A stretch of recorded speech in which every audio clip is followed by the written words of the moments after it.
ॐ नीलाचलनिवासाय नित्याय परमात्मने बलभद्र सुभद्राभ्यां जगन्नाथाय ते नमः। आउ सिनेमा गीतरे मन जे मजीव हरि भजन को नहीं सुधी जने हरि भजन को नहीं। गीता भागवत पुराण पढ़िले आवे गीता भागवत पुराण पढ़िले जीवनटा धन्य हुए मन मनुआरे जीवनटा धन्य हुए। आज आम मानकर मन जो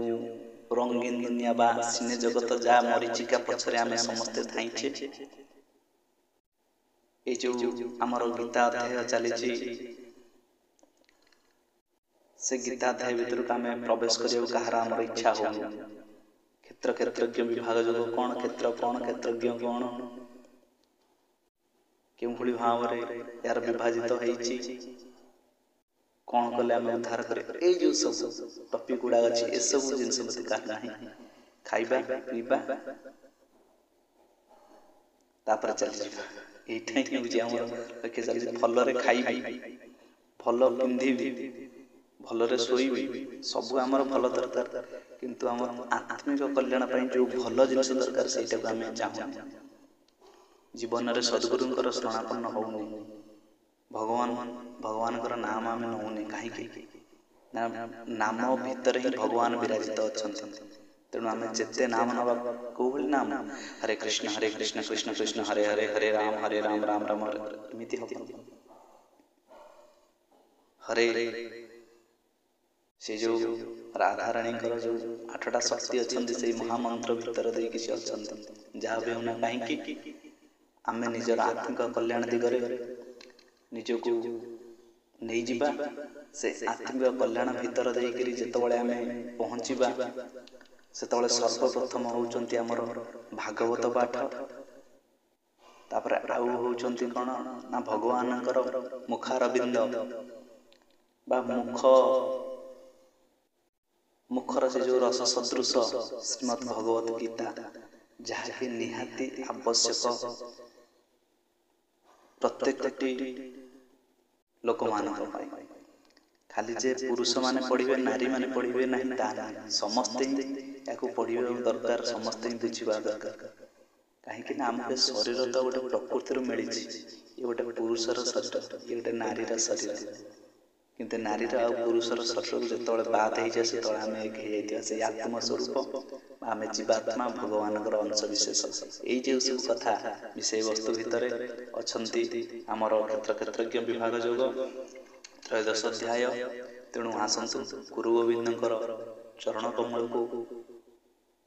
ध्यान करी से राधा गोविंद चरणार बिंदरे निज को समर्पण कर आम गीता भीतर को प्रवेश करिबा गीता ज्ञान ओडिया भीतर को प्रवेश करिबा जहाँकि आम पूर्व अध्याय शुणुले कौन ना जो माने होउचंती मंद बुद्धि प्रवृत्तिर लोक माने मंद बुद्धि प्रवृत्ति माने कौन जहाँ पाकर भल बुद्धि ही नहीं कार पुलाई नहीं जिबा माने गोटे जिनिस कहबाक गले समस्त ऊपर अख्तियार करला भलिया जिनिस। तेणु ये सब जिनस भीतर बाद दे कार अमंगल चिंता न करी आउ जीवे दया कृष्ण नाम सर्वधर्म सार समस्त धर्मर सार तत्व होउचंती जीव मानक प्रति दया। आज सकाळ हैला आज श्रावण मास सरीला केमिति आमे टिके आमिष भक्षण करिबा आज कार्तिक मास सरीला केमिति टिके आमिष भक्षण करिबा सेति प्राय लोक घरे धन टे कमी जाए धन जन उपलक्ष्मी सब कमी जाती कहीं कार्तिक मास सईला मार्गशीर मासर प्रथम बार आज्ञा मार्ग मासाना शीर्ष मार्गशीर कि देखला बेल मार्गशीर मासर प्रथम बार जाकरी माने छाड़ खाई पालन हो जहाँकि आमको आम कर्म ही कर्मटे सुख दुख दाता संसारे अटे बहलवंता। जेते कथा भगवान आरंभ हेले भी जदि गुरु वंदनाटा न हुए ताले से कथा भीतर मजा लगे। तेणु आसतु किए गुरु वंदना कर। ओम गुरुर्ब्रह्मा गुरुर्विष्णु गुरुर्देव महेश्वर गुरु साक्षात् परम ब्रह्म तस्मै श्री गुरुवे नमः। हे कृष्ण करुणा सिंधु दीनबंधु जगत्पते गोपेश गोपिका कांत राधा कांत नमस्तुते। तप्त कांचन गौरांगी राधे वृंदावनेश्वरी वृषभानुसुते देवी प्रणमामि हरिप्रिये। तेणु ये जो गीता ज्ञान भीतर आम जहाँ प्रवेश कर सारे तथा भीतर हूँ मंदबुद्धि पुरुष मानकर मंदबुद्धि लोक मानकर केभଳି भाव उद्धार हो पार जीवर। तेणु जहाँकि आम पूर्व अध्याय जानी आज अध्याय आउ कि जाना तो भगवान को किए केभଳି भाव यथार्थ देखिपर देखिले कौन हम ना गोटे परम गति प्राप्त हो जहाँकि भगवान पदारविंदे से ही स्थान पाइपर और भगवान सहित से विलीन हो भगवान सेवार से युक्त हो कौन से जिनस जावत संजायते किंचित सत्वं स्थावर संगमं क्षेत्र क्षेत्रज्ञ संयोगात् तत विद्धि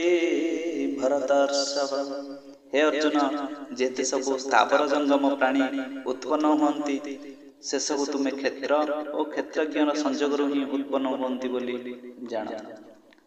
समं सर्वेषु भूतेषु तिष्ठन्तं परमेश्वरं विनश्यात स्वविनश्यन्तं ज पश्यति स पश्यति। जो पुरुष विनाशशील सकल चराचर भूतगण ठारे परमेश्वर को नाश रहित एवं समभाव स्थित देखती से ही यथार्थ देखती। आमर जहाँकि आम पूर्व गोटे पढ़ी श्लोक कौन ना नैनं छिन्दन्ति शस्त्राणि नैनं दहति पावका न चैनं क्लेदयन्तो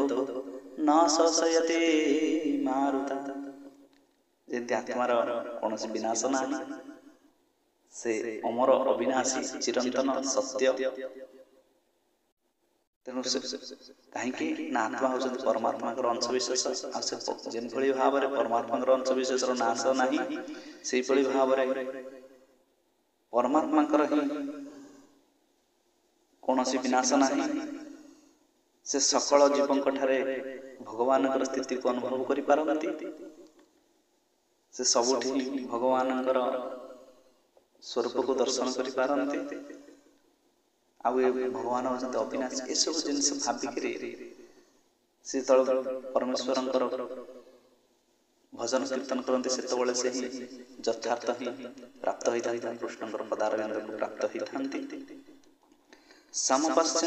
समपश्य न हि सर्वत्र समवस्थितामीश्वरं न हि नस्त्यात्मनात्मनं ततो जाति परांगति। कारण जो पुरुष सर्वत्र समभाव अवस्थित परमेश्वर को समान रूप देखिबारु निज द्वारा निज को नष्ट करती ना से फलस्वरूप परम गति प्राप्त हुअन्ति। आमे आसीचे गोटे मानव जन्म नहीं तेणु आम ये जन्म भितर आमे भगवान को भूली जाऊचे धन रत्न विलास व्यसन भीतर निज जीवन को अतिबाहित करने चाहूँ। समस्ते से भोग विलास भीतर को कामना वासना चरितार्थ करने को से रंगीन दुनिया भीतर को माया मरीचिका पछरे धाई धाई बुलुचे आमर शरीरटा को आम नष्ट कर दौचे निज हाथ में बयस गढ़ी जाऊँगी मृत्यु पाखे आसूची किंतु आम भगवान नाम टिके नौने। भगवान नाम नवा से नाम भितर भगवान विराजित तेज भगवान रूप ध्यान भितर देकर नाम करने नामर महिमाटा ही जना पड़ जाए कहीं भगवान से नाम भितर विराजित अवस्थित अच्छा। नाम भितर ही बसिଛନ୍ତି। तेणु जी जिते नाम करिपारिब प्रेमर सहकारे प्रेमर ठाकुर प्रेमर टाणी आसीथिले वृंदावने आउ से जे प्रेम कांगल हरि न आसिकी रही पारे गोविंद बोली डाक देखी गोविंद बोली डाक देखी केते केते भक्त मानकर उद्धार जाइछि। मीराबाई आमर केते केते भक्त मान अछन भक्त रसखान केते सुदामा केते अनेक अनेक भक्त अछंती जहांकर उद्धार जाइछि से नाम ही भगवान कर से नाम को नै करी जे भली भाबरे आमर प्रहलाद छोट शिशुटी हेले ध्रुव ये सब तेणु ये जो नामटा जो भगवान कृपा ही आशीर्वाद ही आसी जाए जो आम गीता भागवत पढ़ू जो भगवान का आशीर्वाद यही सब पाठ करिया भीतर देकर कौन है नाम भितर से सद्ज्ञानटा उज्जीवित हो जाए। समस्ते ही भक्त किंतु समस्त आखिरे टिके अज्ञान रूपक अंधकार बा माया कुहुड़ी माड़ी आसी से पर्यंत से कुहुड़ी दूरे न जाए से पर्यंत माने भगवान को निकट के जीवा पई चाहिबे ने से कुहुड़ीटा होछ कोन जानछन्ते संसार संसार दावा नळ नीळ लोभा जहाँ सब अछन्ते ये संसार रे सार होछन्ते भगवत नाम हरे नाम हरे नाम हरे नाम एवं केवल कल नास्ते गतिर तेणु जो कली जुगरे कली जो प्रवेश कर कृपा कर कली जुगरे दान धर्म तप जी पावरफुल होती नाम तेणु भगवान नामटा से सक्सेस हो पार जो आम प्रेमर सहकार भगवान नाम को भजन करुवा आ कौन होता ना समस्त भितर समभाव ज्ञान आसिले तो आम समस्त भीतर समभाव से परमात्मा को दर्शन कर ज्ञान टी आसवाई कि गुरुंकर ही आवश्यक सद्गुरुंकर श्रोत्रिय ब्रह्मनिष्ठ ब्राह्मण जी की गुरु परंपरा रे थिबे जी होचंती भगवान के सहित अनन्य भक्ति रे युक्त चित्त होइथिबे सेही माने जतले प्रदत्त मंत्र प्रदान करंती सेतबेले से नामटा भितर आमर श्रद्धा भल भाव दृढ़ भाव आसी थाए आमको तांकर आशीर्वादटा ही आम ज्ञान पालटि जाए तेणु हरिंकर कृपा हो गले आमको गुरु ही प्राप्त होता जहाँकि कौन कहते ना आम आम जीवन को आउ नष्ट करवानी भगवत अर्थ कर्म भगवान चिंतन निजक लगेदेवा ता भीतर आम खाऊा शोवा बसुवा निज कार्य करुवा जहाँकि पूर्व अध्याय मानक आलोचना है सब करुवा भितर ही भगवत धाम को जीवाई आम यात्रा करने प्रस्तुत हो रही जितेबाला से परमेश्वर को समभाव समान भाव सब सर्वत्र देखि पारती से निजक नष्ट करती नहीं से फलस्वरूप परम गति ही प्राप्त होती। परम गति कहे भगवान दिव्य धाम बा भगवान सहित संलग्न हो भगवान सहित मिसीजा हजिजा भगवान सहित आउ का सहित नहीं तेणु आम कौन कहले प्रकृतैव च कर्माणि क्रियमाणानि सर्वशः जपस्यति तथात्मानं कर्तारं सपश्यति। एही जे पुरुष सफल कर्म सब प्रकार प्रकृति द्वारा ही करा जाउछ बोली देखंती आत्मा को कर्ता बोली देखंती से ही यथार्थ देखंती जदा भूत पृथक भाव मेकस्थमनुपश्यति ततएव च विस्तारं ब्रह्म संपद्यते तदा। यही पुरुष जो क्षणी भूत समुदायर पृथक पृथक भाव एक परमात्मा ठार अवस्थित थिबा देखंती एवं सही एक परमात्मा ठार समस्त भूतंकर विस्तार होइछि बोली देखि पारंती सही क्षणी सच्चिदानंद घन ब्रह्म को प्राप्त होती। जो पुरुष माने जो जीव कौन करंती भूत समुदाय पृथक पृथक भाव जो भली भाव आकाश एठी गोटे देखा जाए सेठी गोटे देखा जाए सेठी गोटे देखा जाए किंतु वास्तव से गोटी ही थाए विभिन्न जगार से विभिन्न भाव में दृश्यमान हुए। तेणु जो माने जीव मान भितर से जो आत्मा परमात्मा अंश स्वरूप जीवात्मा को भिन्न भिन्न रूप में देखती से ही वास्तव में देखती। जो माने भगवान अंश विशेष भाविक सकल घटे नारायण यही दृष्टि देखती से ही सठिक देखती। आ से देखे जो भितर तत्व ज्ञान खाली खाली कहीदेले नहीं वास्तविक जीवन भीतर जो से सब आसे। कथारे कहिलु केते करिलु नाही ता कार्य कामरे फुटाई न तोलिबो जा फलटी पाइबु बाजे रे फलटी पाइबु बाजे। मुख्य जाने व्यवहार नहीं माने आमे बही अछि पढ़ी दउचे सब कथा आलोचना हो जाउछ किंतु हम निज भीतर देखला से सब नाही ताले से शिक्षार किछि भी मूल्य नाही। शिक्षा कौन ना दीक्षा नहीं शिक्षा दीक्षा नहीं करी शिक्षा करबा जे विद्यार्थी बहिर तो ज्ञान अछि किंतु विद्यार्थी मुंडरे केते ज्ञान अछि आ से ज्ञान को से केते कार्य रे लगै पारुछि ताले सेतबेले से ज्ञानर से अधिकारी हो पारिबो। जेतबेले से ज्ञानटा को से तार कर्म माध्यम रे फुटै तोइ पारिबो सेतबेले ही से जने ज्ञानी हो पारिबो। एमती तो हजार कथा हजार जण कहि पारिबो। आमे अबिका गोटे बही रखी पढ़ुछे श्रीमद् भगवत गीता गीता प्रेस करे तो एठारे आंकर जे लेखक अछंती गीता प्रेस करे जे ताको एडिशन करिसंती जयदयाल गोविंदगा तांको मन भितर सी जो भावनार सहित लिखिथिले काहेकि ना गीता होची एभली एक जिनिस तार प्रत्येकटे शब्द भितर अनेक अनेक वाक्य ही बाहरी पारे जहाँकि कल्पनातीत आमको साधारण भाव में जहाँ बुझा जहाँ किसी कृपा करी प्रकाशित कर समस्त सम्मुख में भी पहुँचु से तो बहुत लोक नवेदन करेंगे कही अर्थ तत्वर बुझी तत्वर अर्थ बुझी जहाँफल तेणु बहुत बहुत गुरु मान अच्छा से भीतर बहुत भाव आत्मज्ञान रुचि रही कहीं से शीघ्र पदाक आसते निज निज गुरुंर कृपा हेले सब ही संभव होता है पाखर किसी ज्ञान आसवा जो समस्त भूत भितर जड़े सच्चिदानंद चिन्मय मन अशरण शरण पटी पदम कोलाल से भगवान को जो से दर्शन करें ही से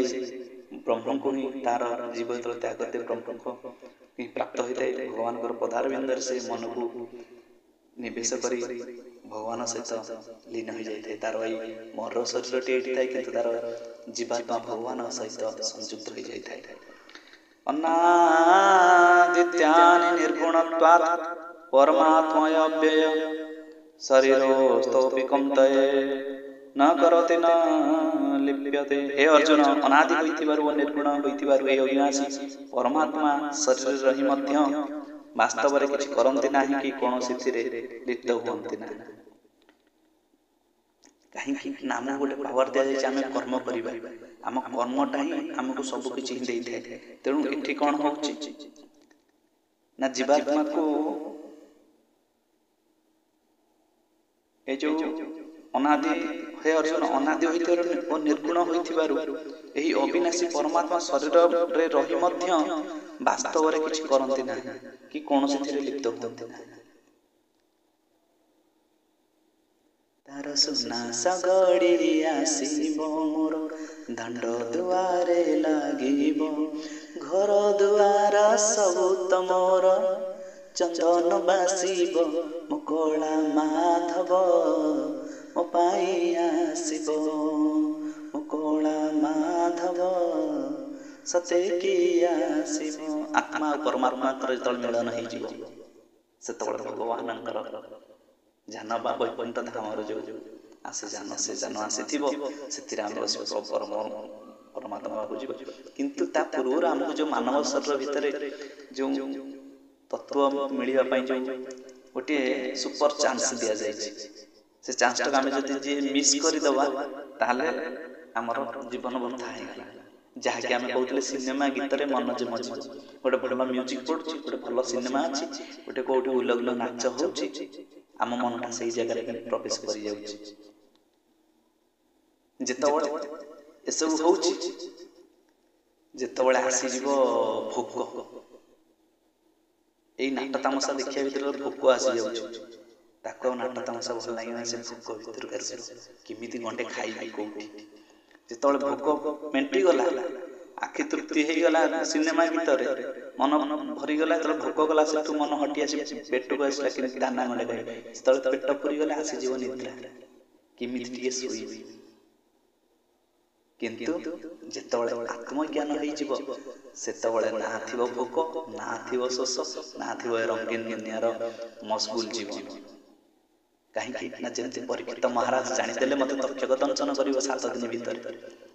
ପରୀକ୍ଷିତ ମହାରାଜଙ୍କୁ ହାତ ଯୋଡ଼ି ଅନୁରୋଧ କରିଦେଉଛନ୍ତି କେଉଁଭଳି ଭାବରେ ସେ ଉଦ୍ଧାର ହେବେ, ଯାହାକି ଭଗବାନଙ୍କର କଥା ଶୁଣିଛନ୍ତି। ସେ କହିଲେ ମହାରାଜ ଆପଣ କିଛି ଯାଇ ଖାଇଦେଇକି ଆସନ୍ତୁ। ନା ଇଏ ଯୋଉ ହରି କଥାର ସାମୃତ ମୋ ଭିତରକୁ ଆସୁଛି, ମତେ ତ ତା ଦେହରେ ହିଁ ସବୁ କିଛି ମୋର ପରିପୂର୍ଣ୍ଣ ହେଇଯାଉଛି, ଆଉ ମୁଁ ଖାଇବି କଣ, ବିଶ୍ରାମ ନେବି କଣ? ବିଶ୍ରାମ ତ ଆଉ କିଛି ଦିନ ପରେ ନେବି, 7 ଦିନ ଭିତରେ ତକ୍ଷକ ଆସି ଦଂଶନ କରିବ, ସେତେବେଳେ ତ ମୁଁ ବିଶ୍ରାମ ନେଇଛି, କିନ୍ତୁ ତା ପୂର୍ବରୁ ଭଗବାନଙ୍କର କଥା ଶୁଣିଦିଏ। ତେଣୁ ହରି କଥା ଯେତେବେଳେ ଆସିଯାଏ, ଯିଏ ପ୍ରକୃତରେ ହରିରସ ପିପାସୁ,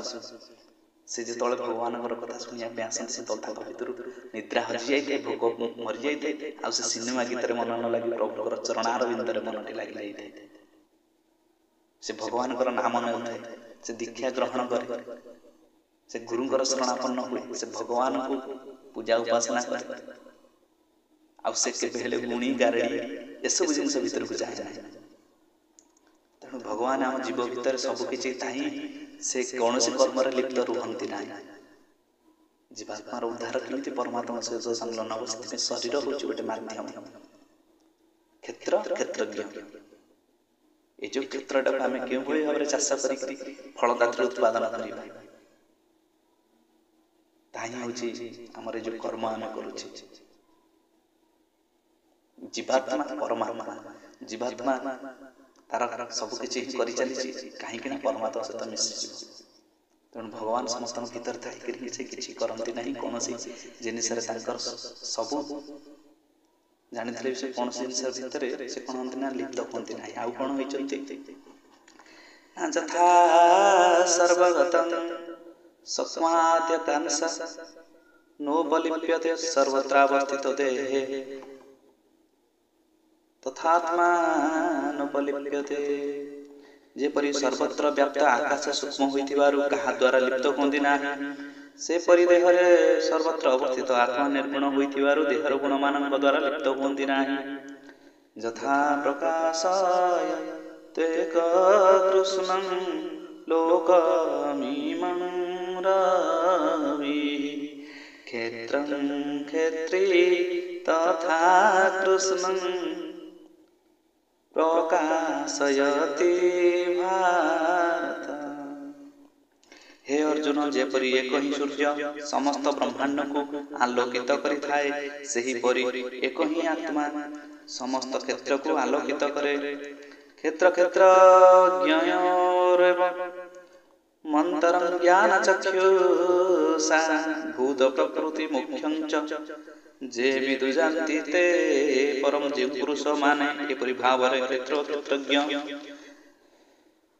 प्रभेद तथा कार्य समेत प्रकृति मुक्त होगा प्रणाली ज्ञान नेत्र द्वारा तत्व तो जानी पारंती से महात्मा माने परम ब्रह्म परमात्मा प्राप्त होती। क्षेत्र को जड़ विकारशील क्षणिक और विनाशशील और क्षेत्रज्ञ को नित्य चेतन अविकारी अविनाशी बोली जानी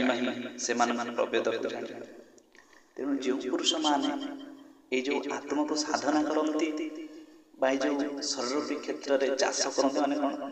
ना भगवान सहित किभली भाव में मिसबे से सब सकल कर्म कर चलती से ही क्षेत्रटा को आम शरीर तत्व को बुझी पारती। शरीर तत्व बा क्षेत्र क्षेत्रज्ञ तत्व बा शरीर तत्व बुझा एत सहज साध्य नुहे। तेणु से किछि साधना दरकार। से साधना आमको किछि वर्ष करिया भितर हुए तो आसी जाई पारे। केते जन को गुरुंकर कृपा आशीर्वाद भगवानकर आशीर्वाद कृपा हो गले भी तांकर पूर्व जन्म स्वीकृत फल स्वरूप तांको अति सहज ही तांको से तत्व ही जना पड़ जाई थाए। ଆଉ ଜୟ ରାଧେ ରାଧେ কৃষ্ণ কৃষ্ণ গোবিন্দ গোবিন্দ বলরে রাধে গোবিন্দ নামটি বদনে লইয়ে নয়ন নিরে সদা ভাসরে রে ছাড়রে মন কপট চাতুরি মন কপট ଆଉ ଚାତୁରତା ଯେତେବେଳେ ଛାଡ଼ିଦେବ କପଟତା ଯେତେବେଳେ ନିଜ ଭିତରୁ ଅହଂଭାବ କପଟତା ଯେତେବେଳେ ଦୂର ହୋଇଯାଇଥିବ ସେତେବେଳେ କ'ଣ ହୁଏ ନା ସେ ପ୍ରଭୁଙ୍କର ନାମ ରସକୁ ଆସ୍ୱାଦନ କରିବାରେ ସକ୍ଷମ ହୋଇପାରେ ଯାହାକି ଠାକୁର ଅନୁକୂଳ ଚନ୍ଦ୍ରଙ୍କର ଆମର ଯେଉଁ ସତ୍ସଙ୍ଗର ଶେଷରେ ଯେଉଁ କୀର୍ତ୍ତନ ଅଛି ଜୟ ରାଧେ ରାଧେ କୃଷ୍ଣ କୃଷ୍ଣ ତା ଭିତରେ ବହୁତ ତତ୍ତ୍ୱ ଅଛି ଅଭିରାମ ପରମହଂସ ଯାହା ଲେଖିଲେ ଆଉ ଚକ୍ଷୁ ଗୁଜେସନେ ପଲକ ଆବୋରି ଭକ୍ତ କୁତେ ଗୋସାଇଁ ଭକ୍ତକୁ ଭଗବାନ କେ ମିଳିବ ରାଧା ସମସ୍ତ ସାଧୁ ସନ୍ଥ ମହାପୁରୁଷ ଯିଏକି ଈଶ୍ୱରଙ୍କର ଗୋଟିଏ ଗୋଟିଏ ସ୍ୱରୂପ ଭାବରେ ଭଗବାନଙ୍କର ସ୍ୱରୂପ ତ ସର୍ବତ୍ର କିନ୍ତୁ ସେଇ ଯେଉଁ ମହାପୁରୁଷଙ୍କ ଭିତରେ ସେ ଯେଉଁ ଶକ୍ତି ଆସନ୍ତି ଭଗବାନଙ୍କ ଠାରୁ ଯେ ଆକ୍ଟିଭ ରୁହନ୍ତି ଜଡ଼ ନୁହନ୍ତି ସେ ହେଉଛନ୍ତି ଚେତନଶୀଳ ହୋଇଥାନ୍ତି ସେ ସମସ୍ତ ସଂସାରକୁ ଉଦ୍ଧାର କରିବା ପାଇଁ ସେ ଗୁରୁ ରୂପରେ ହିଁ ଆସନ୍ତି ବିରାଜିତ ହୋଇଥାନ୍ତି ତେଣୁ ଗୁରୁଙ୍କର ଶରଣାପନ୍ନ ହେବା ଦରକାର ମନ ଭିତରେ ପ୍ରଶ୍ନ ଆସେ ମୁଁ କାହାଙ୍କର ଦୀକ୍ଷା ନେବି କେଉଁ ଠାକୁରଙ୍କର ଦୀକ୍ଷା ନେବି ସେଇଠି ଗୋଟେ କଥା ମନେ ପଡ଼େ କେଉଁ ନାମ ଧରି ପ୍ରଭୁ ଡାକିବୁ ତୁମକୁ ତୁମେ ଯେ ସର୍ବ ନାମ ଭଗବାନ ସର୍ବତ୍ର ସବୁକିଛି ଭିତରେ ସେ ବିରାଜିତ ଅଛନ୍ତି ତେଣୁ ଆମେ ତାଙ୍କୁ କେଉଁ ରୂପରେ ବା କେଉଁ ଭଳି ଭାବରେ ଜାଣିପାରିବା କିଛି ଭାବରେ ଜାଣିପାରିବା ଯେତେବେଳେ ଆମର ସମୟ ଆସିବ ପ୍ରଭୁ ମୋତେ ଗୋଟେ ଗୁରୁ ପ୍ରଦାନ କରନ୍ତୁ ମୋର ମନ ଭିତରେ ଏଇ ପ୍ରଶ୍ନ ଗୁଡ଼ିକ ଅଛି ସେ କିଭଳି ଭାବରେ ମୀମାଂସା ହେଇଯିବ ପ୍ରଶ୍ନ ଭାବିବା ମାତ୍ର ହିଁ ଗୁରୁ ସେପଟୁ ତାର ନିବାରଣ କରିଦେଇଥିଲେ ତେଣୁ ଗୁରୁଙ୍କର ଶରଣାପନ୍ନ ହୋଇ ଯଦି ଆମେ ଗୀତା ଭାଗବତ ଶାସ୍ତ୍ର ଅଧ୍ୟୟନ କରିବା ତାହେଲେ ଗୀତା ବିଷୟରେ ବୁଝିବା ପାଇଁ ଆମ ପାଖରେ ଟିକେ ନା ଟିକେ ଜ୍ଞାନ ଆସିଯିବ ଯେଉଁମାନେ ଆମେ ଗୀତା ଭାଗବତ ଶୁଣୁଥିବା ଇଏ କରୁଥିବା ପଢ଼ୁଥିବା କିନ୍ତୁ ଯଦି ଗୁରୁ ଗ୍ରହଣ ନ କରିଥିବା ତାହେଲେ ସେସବୁ ଶିକ୍ଷା ଆମ ଭିତରକୁ ଏତେ ସହଜ ଭାବରେ ଆସିପାରିବ ନାହିଁ ତେଣୁ ଆସନ୍ତୁ ଗୁରୁଙ୍କର କାହିଁକି ନା ମୁଁ ବସେ ଗୁରୁଙ୍କର ଦେହେ ଗୁରୁ ମୋ ଠାରୁ ଭିନ୍ନ ନୁହେଁ ଗୁରୁ ଗୋବିନ୍ଦଙ୍କର ଚରଣ ଶରଣରେ ଆସିବା କାହିଁକି ନା କୃଷ୍ଣ ବନ୍ଦେ ଜଗତ ଗୁରୁ ଏ ଜଗତର ସଚରାଚର ଜଗତର ଗୁରୁ ହେଉଛନ୍ତି କୃଷ୍ଣଚନ୍ଦ୍ର ଗୁରୁ ଏ ଯେଉଁ କୃଷ୍ଣଙ୍କର ଆରାଧ୍ୟା ହେଉଛନ୍ତି ରାଧାରାଣୀ ସେ ବିଷୟରେ ଆଉ କେବେ ଆଲୋଚନା କରିବା ତେଣୁ ସେଇ କୃଷ୍ଣଙ୍କୁ ଆମେ ଧ୍ୟାନ କରିବା ଯିଏକି ସେ ଗୁରୁ ରୂପରେ କାହାକୁ ପ୍ରେରିତ କରିବେ ଯିଏକି ଆମେ ଦୀକ୍ଷା ଗ୍ରହଣ କରିପାରିବା ଦୀକ୍ଷା ନିହାତି ଜୀବନରେ ଆବଶ୍ୟକ ଉଦ୍ଧାର ପାଇଁ ଆଉ ଦୀକ୍ଷା ନାହିଁ ଦୀକ୍ଷା ଅନୁସାରେ ହିଁ କାର୍ଯ୍ୟ କରେ ଯେକୌଣସି ଆପଣ ସମ୍ପ୍ରଦାୟରେ ନିଅନ୍ତୁ ନା କାହିଁକି ବୈଷ୍ଣବ ସମ୍ପ୍ରଦାୟରେ ନିଅନ୍ତୁ ଆମର ସନାତନ ଓଡ଼ିଆ ବୈଷ୍ଣବ କି ଯେଉଁ ସାଧୁ ସନ୍ଥମାନେ ଆସୁଛନ୍ତି ଠାକୁର ଅନୁକୂଳ ଚନ୍ଦ୍ର ନିଗମାନ ଯେକୌଣସି ଯାହା ପାଖରେ ହିଁ ଆପଣ ଦୀକ୍ଷା ଅନୁସାରେ ଯଦି କାର୍ଯ୍ୟ କରିବେ ସତ୍ କାର୍ଯ୍ୟ କରିବେ